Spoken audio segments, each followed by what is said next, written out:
মনে হচ্ছে যে আজকের যে বিজয় সেটা হলো শিক্ষার্থী এবং সর্বস্তরের জনতার বিজয় এবং সর্বস্তরের মানুষের এবং সকল সম্প্রদায়ের বিজয়। সবাই একসঙ্গে হয়ে যেভাবে আসলে এই স্বৈরাচারকে হটাতে চেয়েছে, সেই স্বৈরাচারের বিরুদ্ধে আসলে আজকের বিজয়। তবে আমার অবাক লেগেছে যে যিনি সরকার প্রধান ছিলেন, যিনি একটা দলের প্রধান ছিলেন, তিনি কেন চোরের মতো পালাবেন? তার বাহিনীকে, বিশেষ করে পুলিশ বাহিনী, আওয়ামী লীগ, ছাত্রলীগ, এদেরকে রাস্তায় নামিয়ে দিয়ে উনি কেন নিরাপদে পালাবেন? আপনি যদি জননেত্রী হয়ে থাকেন, আপনি যদি একটা দলের প্রধান হয়ে থাকেন, আপনার তো ওদের সাথে দাঁড়ানোর কথা।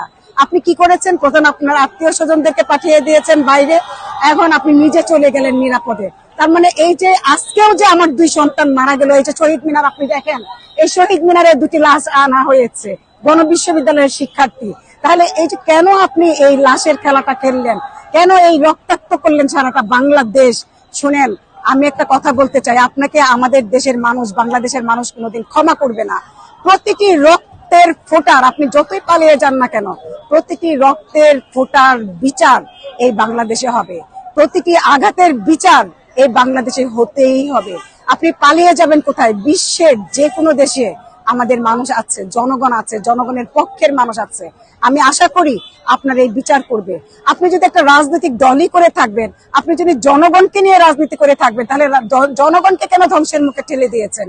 কেন জনগণকে ধ্বংসের মুখোমুখি করে, মানুষের মুখোমুখি করে আপনি কেন পালিয়ে যান? আপনার যদি সৎসাহস থাকতো তাহলে আপনি দাঁড়িয়ে থাকতেন। পালিয়ে কারা যায়? দুর্বলরা যায়।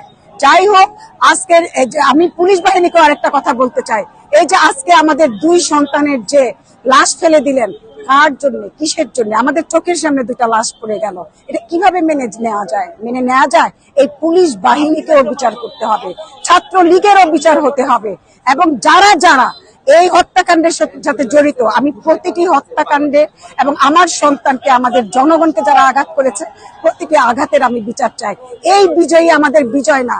যখন এই হত্যাকাণ্ডের বিচার হবে, যখন জনগণকে আঘাত করার বিচার হবে, সেদিনই হবে আমাদের আসল বিচার, সেদিনই হবে আমাদের আসল জয়। এই বলেই আমি শেষ করছি। অনেক ধন্যবাদ আপনাদেরকে।